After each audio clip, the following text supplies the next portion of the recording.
Hey, what's up guys? Welcome back to my channel. I did not plan on making this video right now. I am ready for bed, no makeup, glasses. I've been in this sweat outfit for a few days now. Eyes were itching because I was just crying, and I decided to whip out my camera real quick. Well, my cell phone. I'm not even filming on my regular camera. And I was like, you know what? Light, let's just go right in this moment. And I know I'm pretty new to my comeback to YouTube. Nobody's checking for the fact that I haven't uploaded the past month. I just posted just a few videos, and I realized in this journey that I'm documenting, not all my videos are going to be polished. It was very ignorant of me to think that I was going to have my hair done and pick out nice outfits and do my makeup and record and have these very concise bullet points that I want to articulate in my journey. And sometimes this is it. Right now, I am having a rock bottom moment, and I haven't been recording for the past 4 weeks because I've been at rock bottom physically, mentally. Tonight, I just had the reflection and thought, I'm gonna record. So if you're new here or not, I just came back to my YouTube channel after not making videos after 8 years because a lot happened in those 8 years. I went through a lot of traumas and I became disabled. However, I am no stranger to traumas. I have been going through consistent traumas for over 20 years of my life. I've dealt with abuse, dealt with deaths, I've dealt with mourning my own body and my own disability. I've dealt with traumas as a spectrum of so many different things in between. People often ask me, what is it that they can do to show up, to be supportive? Like, what is it that I would need for help, or how to just show up? And for the longest time, I didn't know how to articulate it, because for the longest time, I didn't even know what I needed, especially when it comes to grief and any sort of death. I lost my dad to cancer at 16, and a couple years later, I lost another loved one, my best friend, someone I fell in love with and dated just at 19. And both of those events absolutely rocked my world. But as I've become somewhat of a familiar visitor of trauma and grief, I've started to understand what it is that I would need. And I've also started to articulate it to friends and family now that I have a better sense of it. So I figured I would share this quick video in case anybody, is suffering themselves or looking to support somebody who's going through trauma, grief, disability, anything in between. So the number one thing I would tell people if they ask, how can I show up for somebody? Not specific, just a very general bit of advice, is let them know we will go through this together. I will be there for you. You don't have to know how. You don't have to put the pieces together. But just saying we will go through this together. I will be there with you. Even taking it a step further, initiating action. Hey, can I come over? We will go through this together. Can I come over? We will go through this together. When I tell you, firstly, just even asking someone to come over, I know that's not everyone's jam. I have been a person who's tried to suffer alone to avoid making other people sad or spreading any of that darkness that I feel. I am guilty of that. But when people genuinely ask if they can come over, and I have some really good people in my life that know me very well, and they know that I like to suffer alone a lot. But when somebody asks, hey, can I come over? We'll be through this together. We'll do this together. Meeting me where I'm at just means everything. I am also very guilty of putting on a brave face and kind of wearing this mask if I'm out in public. Many times I have learned to mask my depression. I have high functioning depression. I've learned to be performative and pretend like I'm okay when I'm not. And I've just noticed, like, sometimes when friends, will be like, oh, you want to go to a park? You want to go out shopping? Do you want to catch dinner? Do you want to do these? If I'm out in a space of public, or if I'm out, and I'm around, a bunch of people, I'll perform. I won't talk about maybe what it is that I need, or I won't even know I need it. That's the thing. And I notice sometimes when people have sat with me, it's just us. The breakdown I have that's been sitting here, I didn't even know it needed to come out. Like I'm actually looking over at a spot right now. I'm sitting on my floor, but I'm looking at a spot and I know exactly a moment I'm referring to. When a person held me on my floor and I didn't even see it coming. That's the crazy part. I was actually catching up with them eating. Going through a hard time, obviously. They knew that came over. I was eating. And I ended up on the floor in a breakdown, just releasing everything. And that person held me and told me exactly this. I'm right here. We're going through it together. And it was so beautiful. Sorry, I'm getting so emotional. It was so beautiful looking back. But in the moment, as my world was just falling through and the floor was just falling through, that person was just here. And I'm not saying every moment has to be this dramatic embrace where, you know, you're breaking down and that person is holding you, but there's space to do that. There's space to cry. There's space to say whatever it is that might sound crazy if you're sitting, I don't know, at a park bench around all sorts of people, right? There's space to just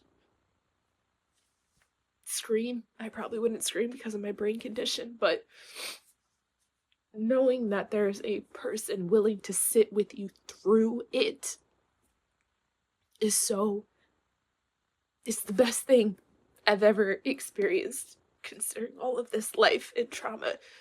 Knowing that I'm not gonna fall, that someone is not going to be scared of me and these feelings that I'm having. And I'm not saying I'm like having these dark feelings, I want to go kill somebody. Like, no, I'm just sad, and it's dark, and I feel hopeless. And, you know, sometimes throwing the Bible verse at your friend, or saying, you know, God won't give you anything you can't handle, you're so strong. Or, you know, I'm not saying those things aren't important. I love a good pick-me-up text. I love when my friends do anything to help me in any capacity. I'm just being raw and vulnerable and saying, you know what the best thing could be? I'm not saying those things are bad. The best thing could be just walking through it with me.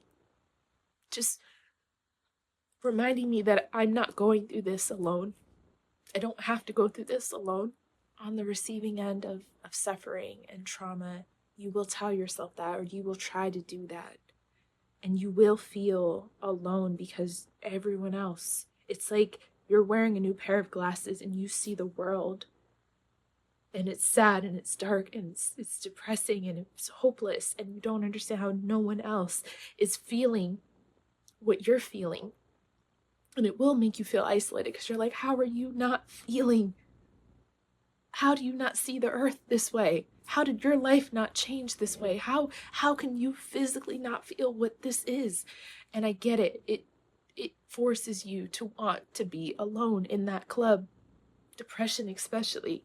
Shout out to me trying to hide very scary things and trying to be performative and having high functioning depression and dealing with traumas alone for way too long. So if I could go back and tell my younger self or give any advice for the girl that needed help and didn't know how to ask for it, it'd be that. I would love to tell people that are going through it to ask for that sort of support, but I know it's so impossible to know that. So that's why I just say, hey, if anyone is looking to support someone who's going through the worst time of their life, just offering to walk with them. And sometimes that might look like a few tries. Oh, you're busy? Oh, you're tired? Oh, you don't want to come? Okay, I'll give you some time. I know it's frustrating. I've had a really great friend who, my God, that woman has tried to hang out with me so many times. Oh, I'm busy. Oh, I'm just tired. And finally she's like, I'm checking up on you. Are you okay? I also had another good friend who was like that too. Like, listen, I'm showing up. Let's do this together. I'm showing up. And I'm I'm not saying it all has to be bold and invasive in any way. It genuinely, for me, it's the thing I didn't know I need in the moment. I can say this now because I can articulate. I've been through enough traumas and enough darkness to know that is what I need. But in the moments when I'm by myself breaking down, I don't know it, and I don't reach out to people, and people will never know that I was just on my kitchen floor having a panic attack. Such a mental fuck, honestly, because you don't want people to feel what you're feeling. It feels like the lowest vibration possible, and I'm like, I don't want to share that. I don't want to spread that on anybody. But I'm telling you, your friends that are there to walk through it with you, they're honored to be holding your hand, and they're honored to see you alive, and they're honored to walk with you until you get better. And when you get better, like the ones that are there are holding your hand through it all the breakdowns and the what if I don't get better, and the panics and the anxiety and the PTSD. The friends that will walk with you through that, shout out to them. I also just want to add, I don't want to condemn anyone for not knowing how to show up for people. I notice people only know how to show up to a certain capacity of what they think the other person needs or what they want. This is in no way trying to shame people that do try to show up and maybe don't know what to do, because that's very honest and that's very human. And I think a lot of humans, if you haven't been through, severe trauma, or especially grief and death, or even depression, obviously when people go through it themselves, they have a different understanding. But even for the people that will never struggle with suicidal ideations or disability, even if you haven't been able to experience that, I think, it's okay. And no one's looking for an expert in those things. I'm not calling my friends to be therapists or my family to be, crisis counselors. That's not it at all. I'm not expecting anybody to know what to do. I think just having somebody next to you, having that support, even physically, like I think about the people that have just sat next to me while I've cried and broken down, and then we get food after, like whatever it may be, just having that shoulder, that crutch, to lean on. It's everything. It's perfect. So you don't need to know what to do. You don't need to have the right things to say. I know they make tons of books on grief, and ChatGPT could probably walk you through. I'm not looking for that. So if you're just looking for that one thing to remind someone going through the darkest days of their life, one sentence: we will go through this together. That's it. We. Turn the I into we. How can I be there? We will do this. We will be this, going through this together. Ray Stinky. Anyway, guys, this was a very unanticipated video. He's my best friend. He's so grateful to him because I'm never truly alone because of this market. Allergic to your saliva. Anyways, guys, hope you guys enjoyed this little impromptu video, and I will be uploading soon again with more formal videos, or just videos documenting this insane journey. So I will see you guys soon. You found Mama right when I needed you. Even though you were ripping up a plate when Mama was just filming the video, you didn't think I heard you? You were ripping up a plate. I'm so glad you're walking with me through this journey. You're the best poodle in the whole wide world.